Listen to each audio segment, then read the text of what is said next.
Hello student welcome back to my channel student आज मैं केइटामान खूब गुरुत्वपूर्ण एमसीक्यू লৈ आइছো 2025 HSLC एग्जाমৰ কাৰণে তো পলম না কৰি আজি ভিডিওটো আৰম্ভ কৰো। এক নম্বৰ কোৱেশ্চনত দিয়া আছে how old was Valli. Option A 6 year, option B 7 year, option C 8 years আৰু অপশন ডি 9 ইয়াৰ্স। ইয়াৰে শুদ্ধ উত্তৰটো হ'ব অপশন সি অৰ্থাৎ 8 ইয়াৰ্স।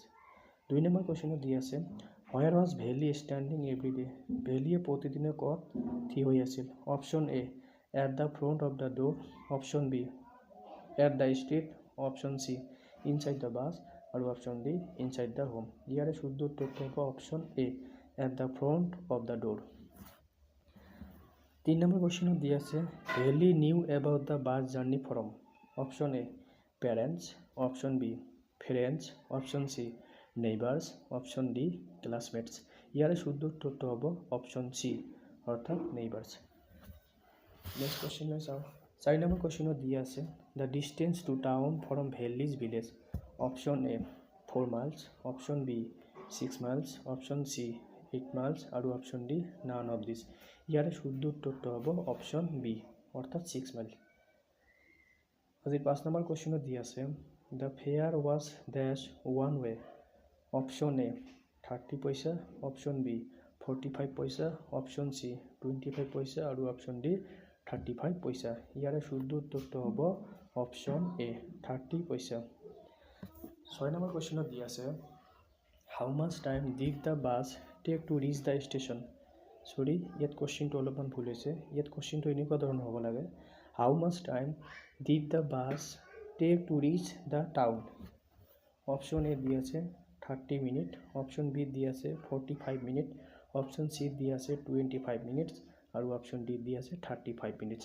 ইয়াৰে শুদ্ধ উত্তৰটো হ'ব অপশন বি অৰ্থাৎ 45 মিনিটস। আজি 7 নম্বৰ কোৱেশ্চনত দিয়া আছে who yelled as stop the bus. Option A conductor, option B the old man, option C Valli আৰু option D none of this. ইয়াৰে শুদ্ধ উত্তৰটো আপোনালোকে কমেন্ট কৰি জানক ইয়াৰ শুদ্ধ উত্তৰটো কোনটো হ'ব। 8 নম্বৰ কোৱেশ্চনত দিয়া আছে the full name of Valli. ভ্যালিৰ সম্পূৰ্ণ নামটো কি আছিল? Option A Valli Kanai, option B Valli Mai, option C Valli Ammai আৰু option D all of this. ইয়াৰে শুদ্ধ উত্তৰটো হ'ব অপশন সি অৰ্থাৎ ভ্যালি আম্মাই। 9 নম্বৰ কোৱেশ্চনত দিয়া আছে what was the name conductor gave the valley. এই কণ্ডাক্টৰজনে ভ্যালি কি নামেৰে মাতিছিল বা কি নাম দিছিল? অপশন এ দিয়া আছে সিস্টাৰ, অপশন বি দিয়া আছে ম্যাডাম, অপশন সি দিয়া আছে বাইদেউ আৰু অপশন ডি দিয়া আছে অল অফ দিস। ইয়াৰে শুদ্ধ উত্তৰটো হ'ব অপশন বি অৰ্থাৎ ম্যাডাম। আজি নেক্সট কোৱেশ্চন চাও। 10 নম্বৰ কোৱেশ্চনত দিয়া আছে may we start now madam who said this. Option A conductor, option B Valli, option C driver আৰু option D all of this. ইয়াৰে শুদ্ধ উত্তৰটো হ'ব অপশন এ অৰ্থাৎ কণ্ডাক্টৰ। 11 নম্বৰ কোৱেশ্চনত দিয়া আছে what did the conductor blow twice. Option A flute, option B whistle, option C horn আৰু অপশন ডি পুঙ্গি। ইয়াৰে শুদ্ধ উত্তৰটো হ'ব অপশন বি অৰ্থাৎ হুইসেল। আজি 12 নম্বৰ কোৱেশ্চনত দিয়া আছে how many passenger seats were on the বাস।